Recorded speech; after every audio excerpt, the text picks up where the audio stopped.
Hello everyone, this is Kurt ASMR. I hope you're doing really well today. So, in today's video, I would like to give you my 10 things I learned as an ASMR artist.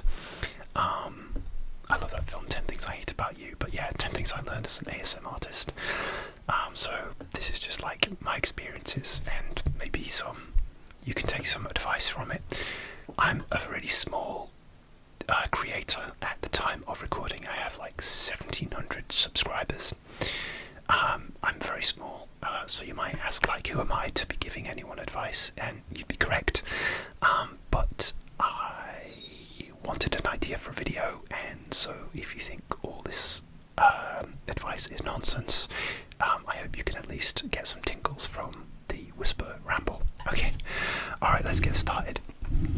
So, number one is starting your own YouTube channel is scary. It was scary for me, and I thought about starting my own ASMR channel for years. I'd been enjoying ASMR for like about 9 years now, I think, maybe 9 years after I heard about it on a podcast. And I was like, it was maybe the last since about maybe about 3 years ago, I started thinking about doing my own ASMR channel. But I finally got to the point where I would try it when my life was going through a lot of turmoil. I was having to move because my landlady was selling up my rental house, and I just kind of felt like, oh, I've got nothing left to lose, so I might as well just try it.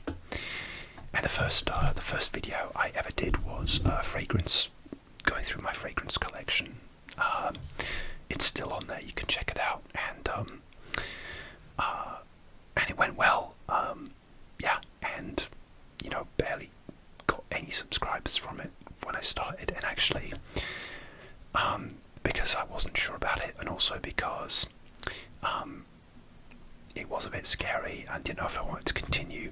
I actually after I did that first video, I had a gap for about 5 weeks before I uploaded another one. It might have been like a hotel tour or something, or maybe a movie collection, I'm not sure, but yeah, so it is scary, but yeah, I'm sure you can work your way through that, and if you do want to take a pause, then it's fine. Alright, number 2, don't expect to go viral or make loads of money soon unless you, I don't know, certain people, I'm sure they do, but I didn't. A part of me was like wondering, when I started a channel, I was like, oh, how much money will I make from this, and will one of my videos be a big hit, and then I'll be rich forevermore? But it's generally, for like a small creator, it's not that way. But and I'm fine with that. It's like there are certain people have certain advantages on YouTube, like being young, attractive, having a nice setup, and I don't have any of those things, but and so yeah, it took me a while before I was monetized, and I'm not sure the first video that did really, really well. It probably was like maybe my second or third fragrance collection video. That's when I did some really good views. But yeah, it can take a while depending on your circumstances. But again, just everyone's different. So as long as you're realistic, and even though I wasn't being monetized, I just really loved making ASMR content, and yeah, if I didn't enjoy it, I just would stop. Yeah, but I love creating ASMR content.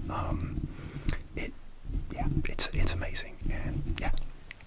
Okay, number three. Okay, yes. Number 3, I can get obsessed with analytics, and like when you join YouTube as a creator, you get all analytics, who's watching your videos, how many views each video gets, what country they're from, their age, demographic, gender. It's all quite interesting, but and obviously, like, when you're monetized, how much money you're making. But also, it's easy to sort of get so obsessed with that. I do find myself getting sucked into it, going like, how is this video doing? How is that video doing? Why is my gender demographic balanced one way and not the other? You know, ideally it would be evens between all, no matter how you identify. But yeah, especially like views and interactions and stuff. And I have a funny story, because there was one night where I was just obsessing over the analytics, and just like, because I can be quite an obsessive person, you know, and I was just like refreshing and scrolling and keep checking back in the space of like one night.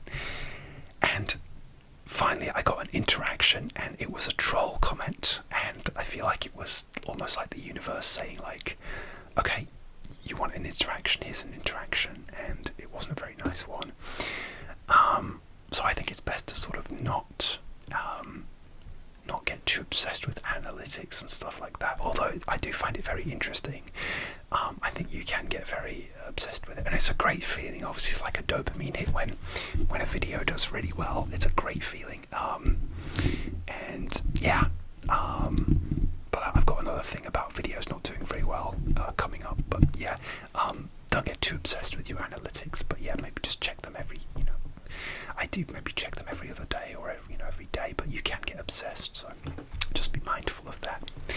Okay, where are we? We're at number 4. Okay, number 4 is it takes time to find out what you like,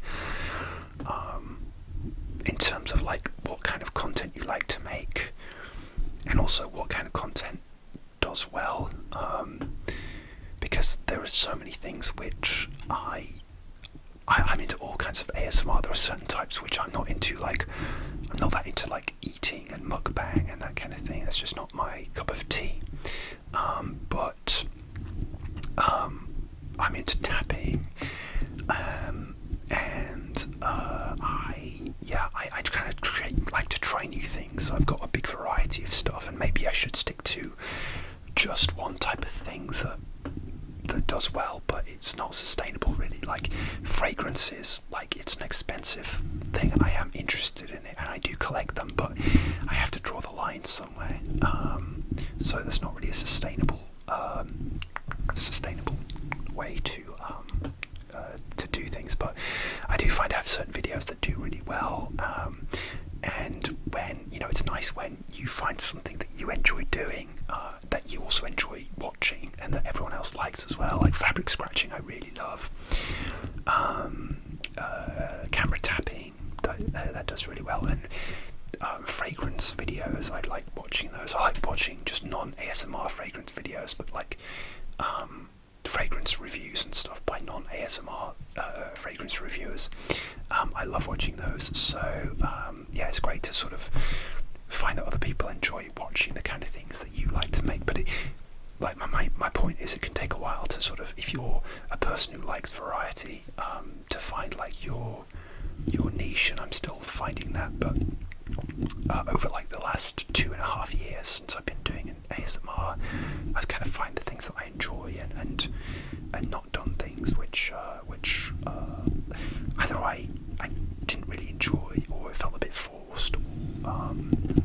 Yeah, but anyway, on to point 5, which kind of leads into point 5. Some videos will flop.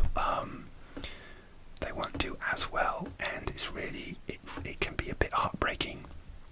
Like I'm a very small channel, like I said, and I have this arbitrary number in my head, where is if a video does like over 500, I'm really happy, but if it does less than 200, then it's a bit of a flop. And there are some which just sort of slowly get past 200. Again, going back to the being obsessed with analytics, I keep going, come on, get to 200. It's just a meaningless milestone, but in my head it's like, oh, if it gets past 200, it's okay. And I have videos, especially when I first started out, that didn't hit 200, and they never will. And that's okay, because especially when I was starting out, just trying out new things, but I always have this like fantasy in my head, because I am I can be a bit of a daydreamer, fantasist sometimes, where just like one of my random old videos suddenly goes viral. Like I did one when I was in a hotel in the UK for work, and it was just like a very basic hotel. Not the bathroom looked very dated and not very nice. And I did a tapping video in there, and there's no reason why that would go viral, because, but like, I personally love hotel tapping videos, and I've done other ones which have done better. But yeah, I've done a couple of hotel tapping videos where the hotel hasn't been the nicest, or it's just been very basic, and there's no reason why it would go viral. But I just like the idea of just a random video going viral, just like an unloved child suddenly being loved. That's a bit of a horrible analogy, but yeah, I do sort of fantasize about that. And some videos like that I just did and didn't do very well, people keep coming back to. Like, it did a tongue clicks video, and I love when people do tongue clicks. Like, normally people don't do dedicated tongue click videos, it's just part of their general ASMR thing. But I tried to do like a dedicated one, and it's over time people keep coming back to that one, so I need to do another one of those. So, and one of the biggest like flop videos I did was like I was on holiday on a beach, and I did I love outdoors ASMR, like Evie ASMR does outdoor ones, and I went to a beach. I thought, oh yeah, beach, amazing, but I didn't have like obviously any kind of like microphone or wind muffler, and it was a windy day, it was by the sea, and all you could just hear was just wind, and it's not a very nice sound. And I did it in the morning and evening, and it was windy morning and evening, and it's not nice. And another one I love to listen to, like white noise. Oh, well, really knocked over my table then.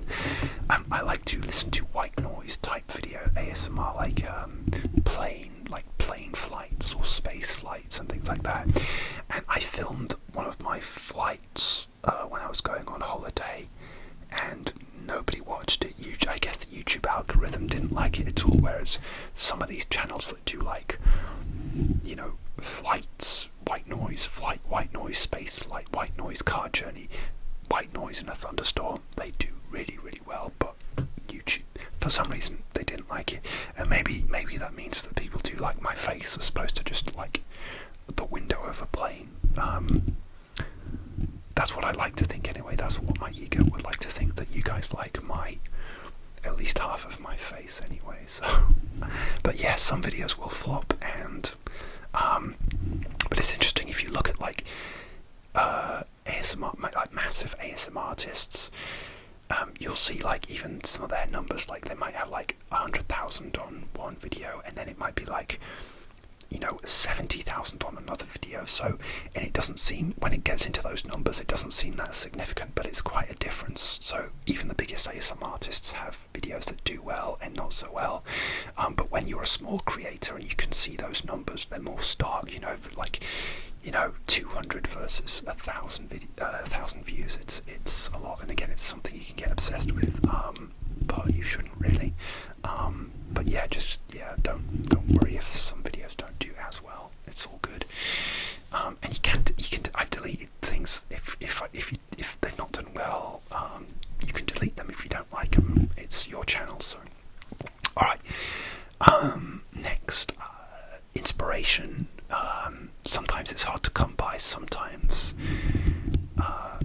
it's really easy. Sometimes you'll be really inspired to create. This is number 6, by the way. I'm losing count. Sometimes you'll be inspired to create content and you'll be like on fire, and some days you'll just be like, I can't think of anything, or you'll do something but it just feels like you're just sort of, it was on your list. I have a list of ideas that I write in a notebook, and sometimes I'm just like, oh, just tick this off, and I'm not really inspired to do it, but I have to tick it off. And usually if I something like that, like a video, doesn't do very well, but yeah, sometimes like my list, I have quite a long list at the moment. I'm feeling really inspired to create content for future. I've got so many video ideas and stuff I want to come back to that you guys have really liked and commented that you really like. But so I'm in a really good phase right now, but sometimes like my list of ideas gets really thin, and it starts to get a bit worrying. 'Cause, like, looking at the end of the highway and going, oh no, I'm going to run out of ideas. I'm going to have to stop. I'm going off the edge of a cliff. But usually when I just like don't worry about it, usually like inspiration strikes me, or I'll remember something that I used to love to watch, even if it was a long time ago, and it's just, oh, I always wanted to try that, because I'm a variety person. I always like to try new things with my ASMR, and obviously come back to some which I really enjoy, and that people have responded to as well. So yeah, don't worry about inspiration. You can, yeah, it will come and go, and you know, again, you can always take a break if you want to, because you know it's not my full-time job, so I'm trying not to let it take over my life. But yeah, inspiration will come and go. So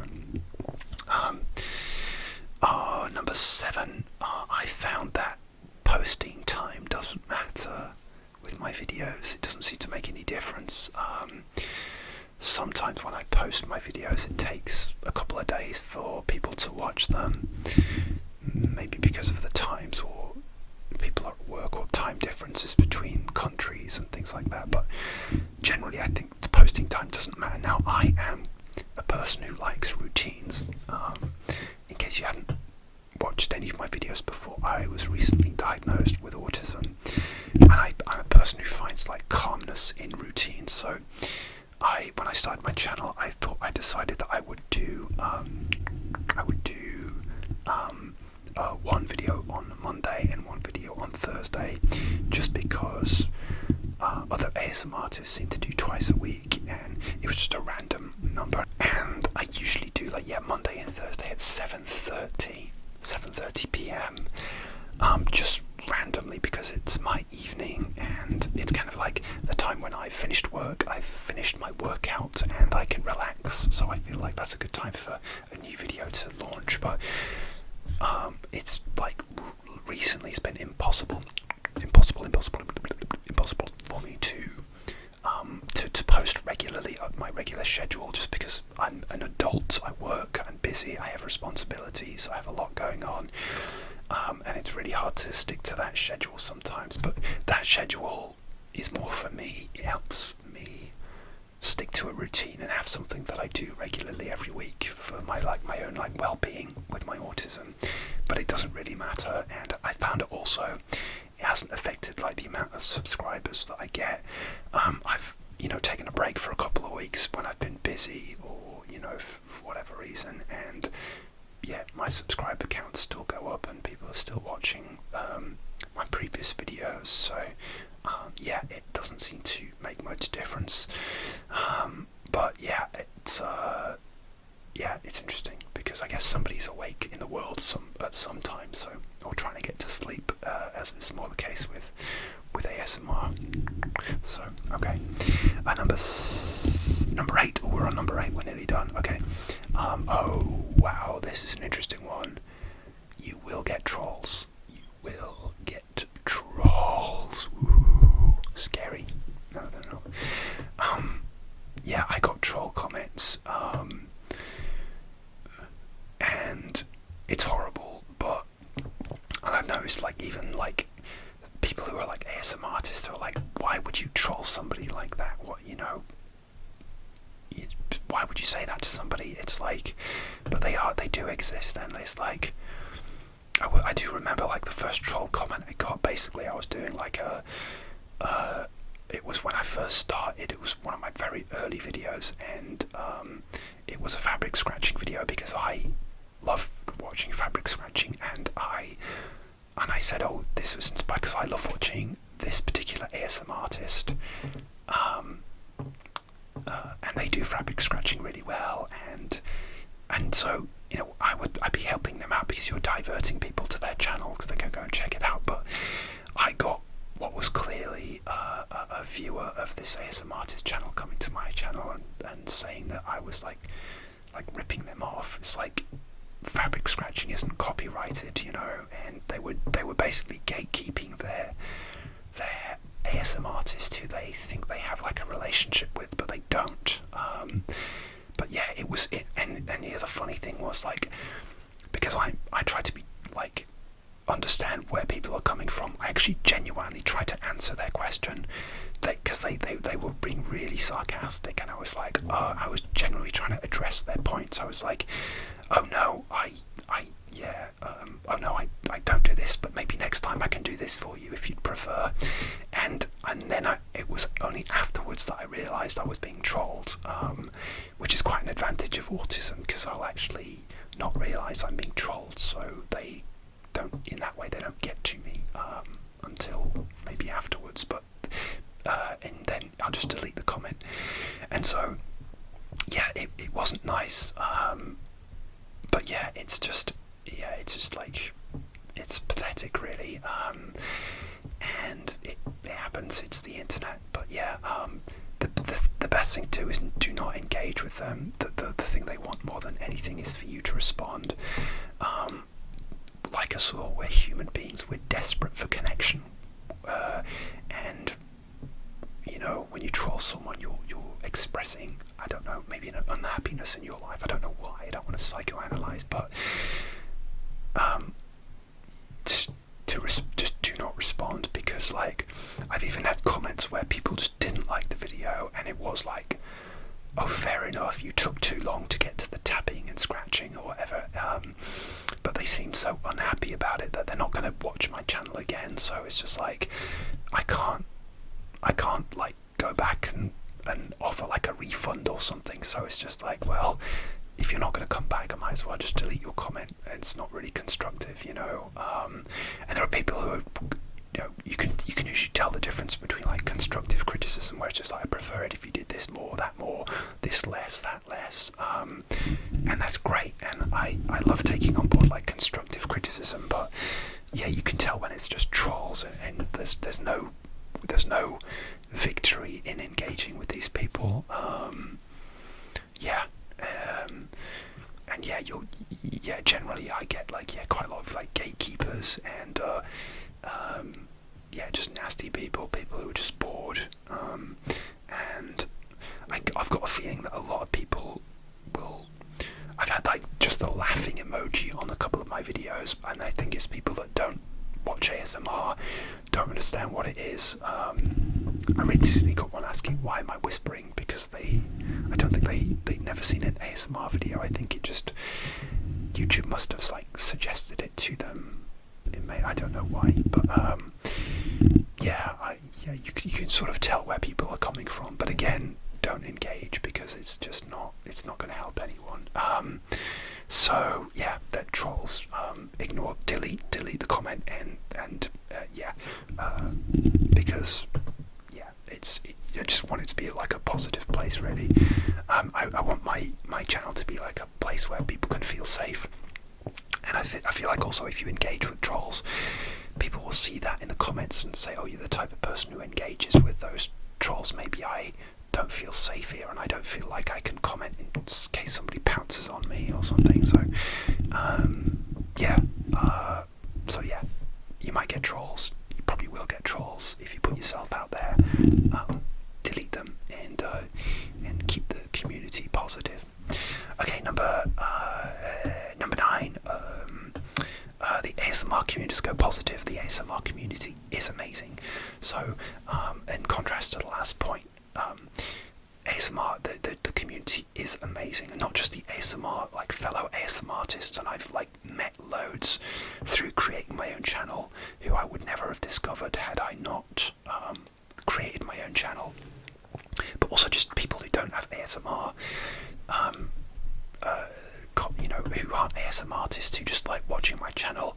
There's an amazing community of my subscribers out there, and people who are so nice and supportive and enjoy my content, and I really appreciate that so much. So I need to shuffle in my squeaky chair. You guys are amazing. That's you guys, and I'm so grateful to you guys. I really am. And yeah, it's an amazing community. So if you're worried about how people will react, like, trolls will be in the minority. Most people will be really positive and thoughtful and amazing and intelligent, and yeah, that's to you guys. You guys are amazing, so I'm really grateful to you guys for that. So thank you. Yeah, but yeah, it's an amazing community of people. So yeah, but I think sometimes you also have to reach out. So because I noticed some ASMR artists, when they start out, they don't have a lot of comments with other ASMR artists on their channels, and it's just and if you want maybe to engage with other ASMR artists, you have to reach out yourself sometimes. I don't think I did, because I was too scared when I started out, so I relied on a lot of people like they reaching out to me in the comments, and that's how I discovered ASMR, other ASMR channels. So yeah. Okay, and number 10, yeah, just start if you're thinking of starting. It doesn't, even if it's ASMR or any type of YouTube channel, or any kind of creative endeavor, just start. There's no downside, because even if you decide that you hate it, or it wasn't for you, or you didn't enjoy it, you can stop, you can delete your channel, you can decide that your channel is going to be about movie reviews or painting or travel or anything you want, music. You can just stop, you could delete your videos and start a new channel. You could take a big break like I did and then come back to it. You can decide that it's not for you and just move on with your life. There's no downside, but yeah, just if you're thinking about it, just do it, and be brave, and you'll find that, like in the previous point, the community's got your back, and most people will be so nice and so positive. But yeah, you can always change your mind afterwards. There's no you can go back on it if you were not sure. But it is amazing if you do start. So just start and enjoy yourself. If it's coming from like a place of joy, like it is for me at the moment, and I don't feel like stopping at the moment, but if it stops being joyful, maybe I'll stop one day. But it's not. I love it. I love you guys, and yeah, I'm really loving creating ASMR content. So yeah, okay, that's my advice for starting an ASMR channel. 10 things I learned as an ASMR artist. I hope you maybe learned something, and if you didn't, I hope you enjoyed the whispering, and I will see you soon for another ASMR video. Take good care of yourselves. Bye bye.